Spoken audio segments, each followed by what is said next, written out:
नमस्ते, आप सबको प्रणाम। आप सब बहुत अच्छे हैं। कहानी, कविता और अभय कुंभट में आप सबका स्वागत है। ओशो की कहानी पिछले दिनों मुझे लगातार याद आ रही है। हमारा जो एक बिज़नेस ऑर्गेनाइजेशन है ट्रू वैल्यू का, वो हम 30वें साल में गुज़र रहे हैं और पिछले दिनों हमने उसकी 20वें साल की आभार टीम ट्रू वैल्यू इवेंट की।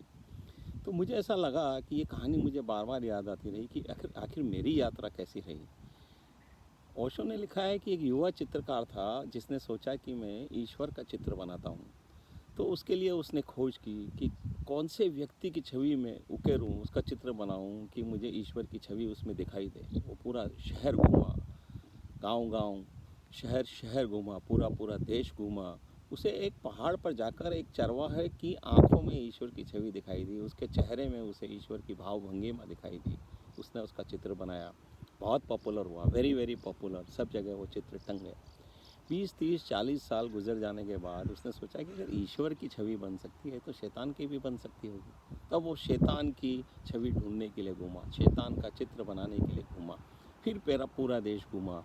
शैतान की छवि ढूंढने में उसे बहुत तकलीफ हुई, जेलों में जाकर घूमा। एक जेल में उसे एक साथ हत्या का ऐसा अपराधी मिला जिसे उसे लगा कि हाँ, ये शैतान की छवि बन सकती है। उसने उसका चित्र बनाया, कई दिनों तक चित्र बनाता रहा। जब वो चित्र पूरा हो गया तो अपने घर से पुराना चित्र उठा कर लाया, दोनों का कंपैरिजन करने के लिए, दोनों की तुलना करने के लिए।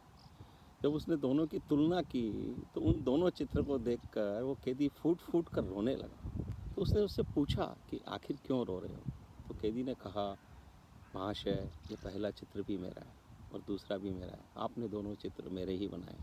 तो कभी कभी हम जिंदगी की यात्रा को कहीं ऐसे मुकाम पर न पहुंचा दें कि ईश्वर से शैतान की छवि बन जाए। मैंने अपनी 20-30 साल की यात्राओं को एनालिसिस करने का, विश्लेषण करने का कोशिश किया, तो मुझे ऐसा लगा कि कम से कम मैं उस यात्रा पर नहीं हूँ। हो सकता है मैं इम्प्रूव कितना हुआ हूँ मुझे मालूम नहीं, लेकिन ठीक ठीक करने की कोशिश कर रहा हूँ। डॉक्टर उदय प्रताप सिंह ने एक ऐसा ही छंद लिखा है, उसमें लिखा है कि हमारे पास जो सांस है, जो हम सांस ले रहे हैं, उसके पहले हम सोचें कि क्यों, कैसे, किस लिए ले रहे हैं।